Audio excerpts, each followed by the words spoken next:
Welcome to our video history segment. Today, we're very fortunate to have with us as our person to interview, Dr. Gerald Holzman. Jerry, thank you very much for coming and participating in our oral history. My pleasure. Well, let's begin with a little bit of your background first, much of which I already know, but for the... How far back? You don't want to go to birth, do you? Sure. Where were you born? Born in Los Angeles, California. Father a physician. Uncle a physician. I think I counted one time I was the 13th or 14th physician in the family, so I guess it's a family business. So when did you first decide that you were going to become a physician? I don't know that I decided. I was a pre-med. I took a great course in criminology at the University of California, and I decided, you know, I think I'd like to become a criminologist. So I dropped out of pre-med, and my brother, who was an obstetrician gynecologist, was on the next plane. And the deal was that if I stayed in pre-med for another 6 or 8 months and didn't like it, my dad would support me. If I didn't, if I stayed in criminology, as of the next day, I was on my own. And where were you at school at this time? University of California, Berkeley. In Berkeley. And then you decided to go to medical school. Where, finally? Well, I knew when this proposition was made to me that I'd have to apply to medical school, and my path was chosen. So I applied to 10 schools, and over Christmas vacation got a reply that I was on the waiting list at Stanford. Did I want to go to Stanford? I'd been interviewed at a couple, and I had been accepted at UCLA, but UCLA meant going back home, and I didn't think I could study and be in the same city. So I wrote back to Stanford. I'd love to be on their waiting lists, and by return mail, I was accepted, and I went there. You think that what they did was just wanted to clarify that you weren't going to go to UCLA? I'm not sure, and I talked to, when kids came in for interviews the next year, and the chairman of the Department of Anatomy was interviewing them, and the first year in those days was all anatomy. I said, God, you never interviewed me. He said, well, come on into my office and I'll interview you. I don't know, but it was a good choice for me. I enjoyed it. Well, while you were at Stanford, when did you decide you wanted to take an OBGYN residency? Probably in my third year. I mean, there's a little sibling rivalry there, and as I said, my brother was an obstetrician gynecologist, and I enjoyed OB. And in the fourth year, took a elective, which I don't think in those days were very popular at Hopkins, and I really enjoyed it. So that's kind of when. And then you went to Johns Hopkins for your residency? No, in those days you took an internship. So I interned and eventually went to Hopkins. Where did you intern? LA County. Okay. And then when did you go to Johns Hopkins? 1959. No, 58. 58. Had a year there, spent 2 years in the military in Anchorage, Alaska, and then went back to Hopkins in 1961 and finished my residency in 1965. Where did you go when you finished your residency? One of the practicing physicians in the community asked me if I wanted to join him in practice. I had always thought I was going back to Los Angeles. East Coast didn't really appeal to me that much. But he and I saw eye to eye, and there was a gentleman that he shared call with, so the three of us went into practice. When did you first join academic medicine? Well, because I was in practice in Baltimore, I still ran the diabetic clinic, and I would liken our practice, and this is one of the reasons it appealed to me, as a geographic full-time. I saw patients, etc., but I had an academic appointment at Hopkins. I ran their diabetic clinic, and I was happy. But I kept on looking at positions in California. And 3 years into it, came back and said, well, I've made up my mind. I'm going to stay here in Baltimore. And the senior partner, Irv Kushner, said, well, Jerry, that's interesting because I've made up my mind. I'm going back to school. And he went back and got his MPH and eventually was under secretary of HEW at the time for population. So with that, I did head out to California and was in private practice in California for a year. And then what happened? Well, I wasn't happy, and I had gone to UCLA rounds and knew Jerry Moore, who was the chairman at UCLA, and said, Jerry, I'm not very happy. If you hear of anybody who's looking for a partner, let me know, because I would be interested. And he said, Jerry, have you ever considered coming to work for me? So I went to work for him. So your first really full academic appointment was UCLA? Was UCLA, right. And how long did you stay there? Well, I have a wonderful history in terms of my family, except we're not a healthy bunch. So I think I was age 37 or so, I had a heart attack. And Jerry Moore said, I've been invited to this course for department chairmen, I think they were mostly department chairmen, to teach teachers how to teach. It's a 5-day stay at the University of Wisconsin in Madison. He said, I can't go, Jerry. I think in your recovery it would be a wonderful place to go. So I went there, and as they say, that changed my life. Came back.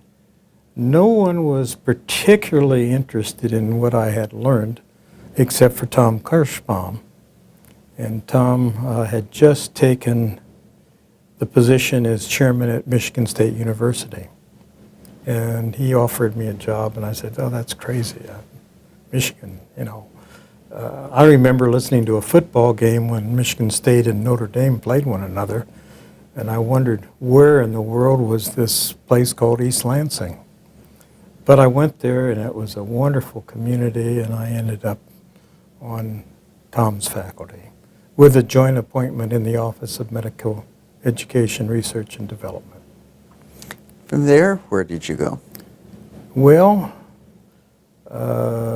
during that time I met you, if you'll recall. Yes, I do. There was a meeting in Chicago, and it was snowing like crazy, and I had a sabbatical left, and you were saying, God, you know, I can't get any of my faculty in Hawaii to go out to Micronesia, I think it was.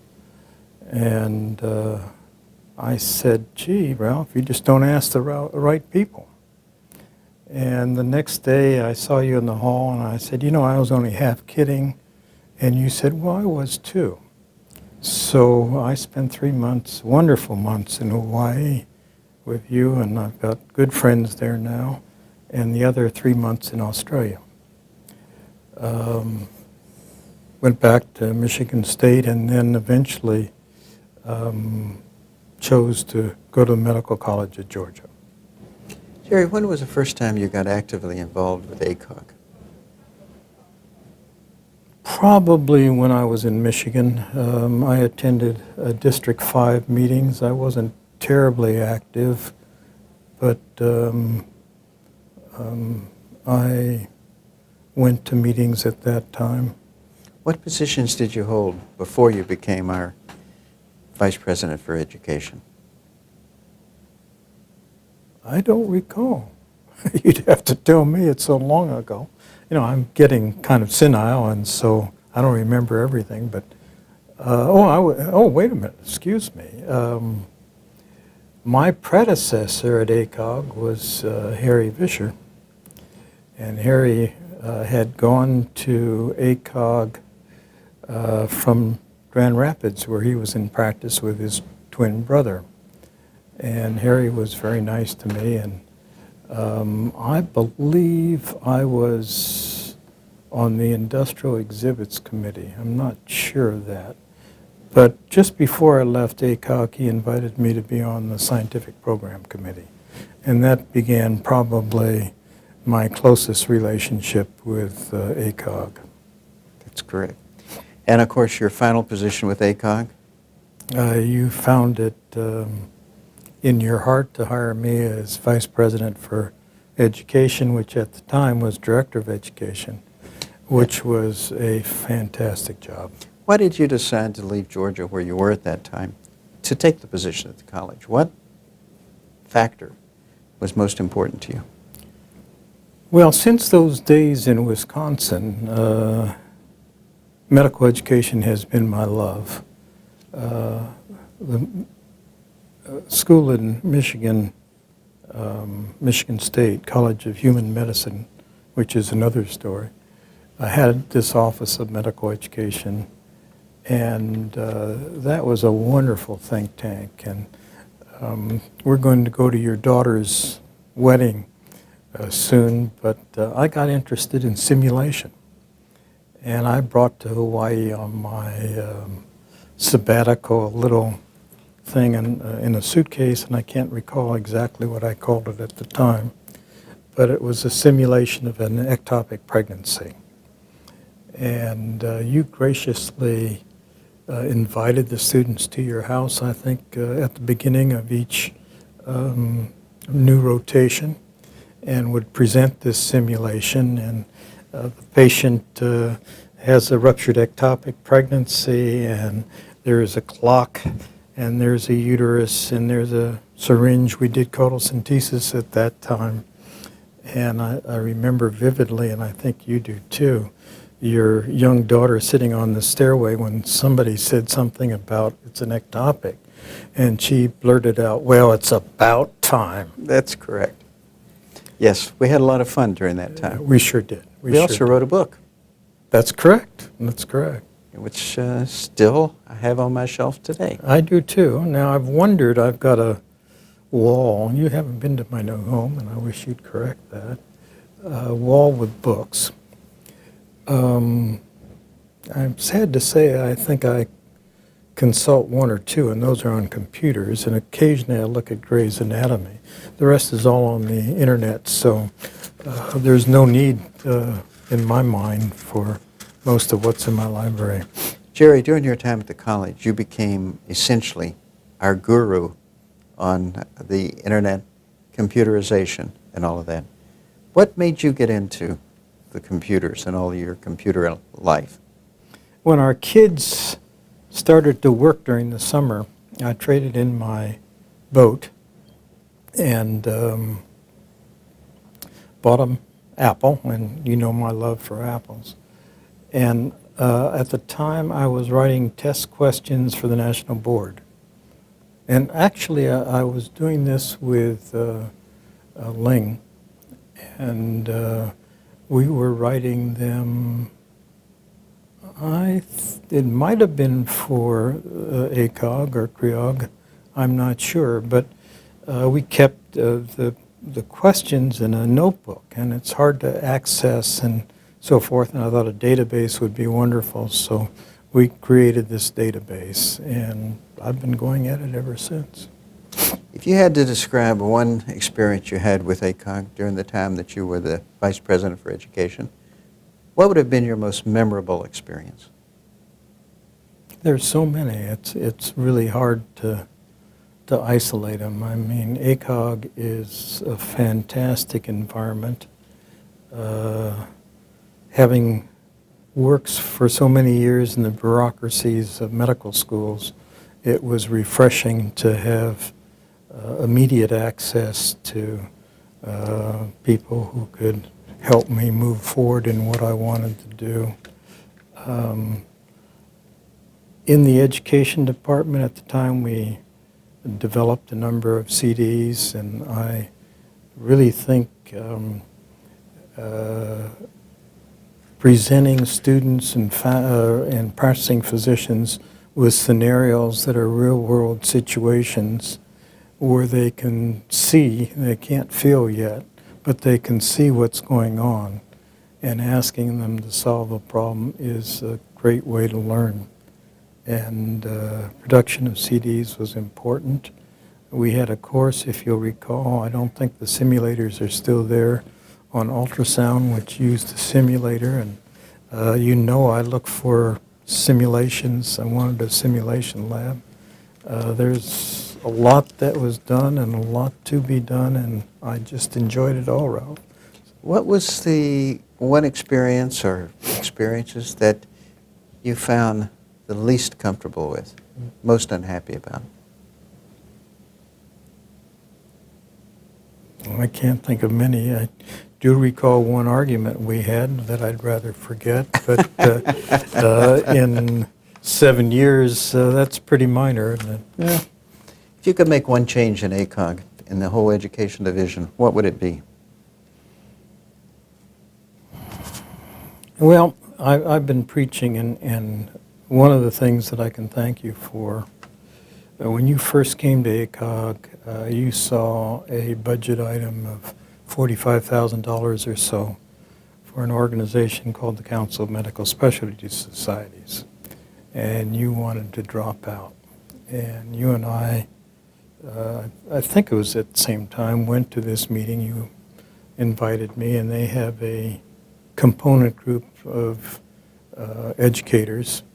And I found, gosh, you know, at the American College of Physicians, they have this program of recent events. And our problem, it was a year that Viagra had just come out, and patients, and I think we were in New Orleans at the time, and docs were asking about how does this relate to what we do, and can women take it, and so forth and so on. You look at the scientific program committee, and there's no, or scientific program, and it's set 8-9 months ahead of time. There's no room to put it in. And if we left room, as they did at American College of Physicians, for hot topics, that would be great. So from CMSS and that association, I learned a lot from my colleagues in other specialties, and hopefully they got something from me.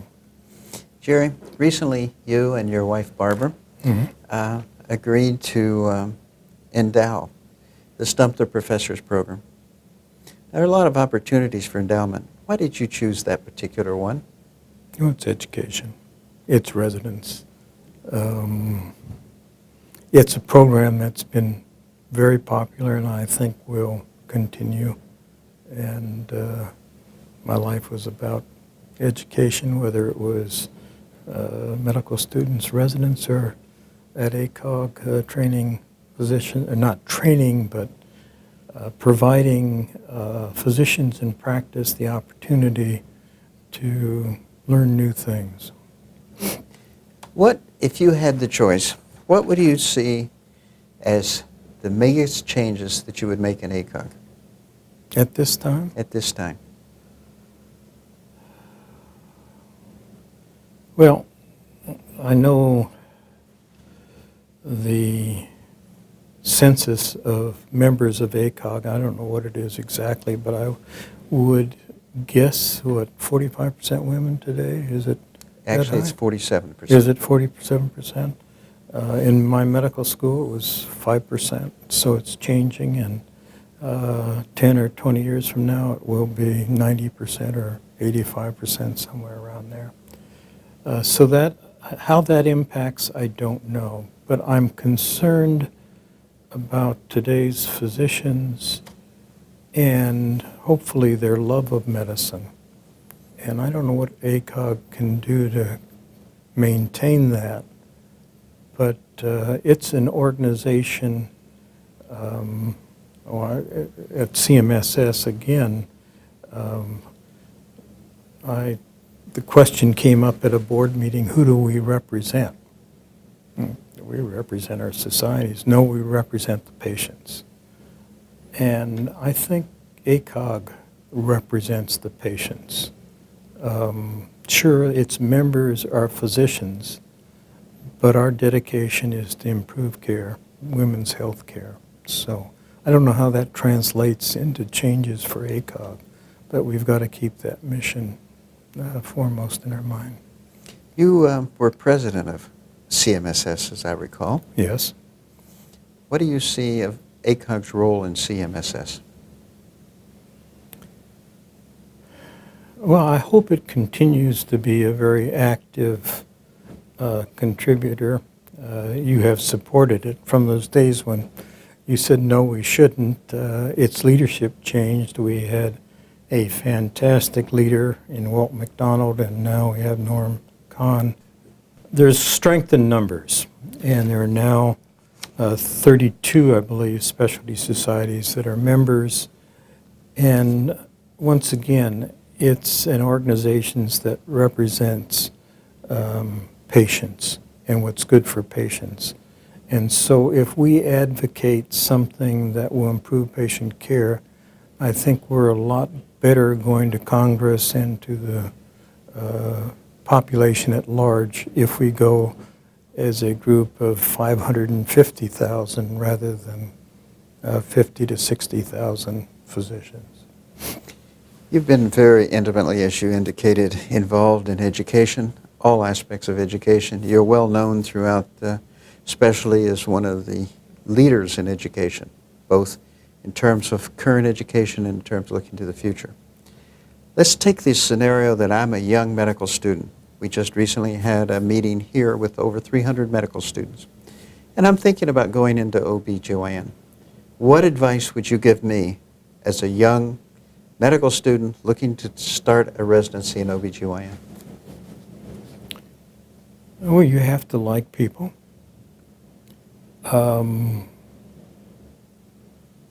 You have to like, the joy of sharing a birth with a patient is really a heartwarming experience. Yeah, you got to get paid for it, and I've got to put money on the table, and I must say that economically I've been able to live comfortably. As one of my good friends says, you shouldn't go into medicine to get rich. It's extremely rewarding, and you just have to enjoy what you're doing. The hours can be long. I think residency programs being restricted to 80 hours is probably a good idea.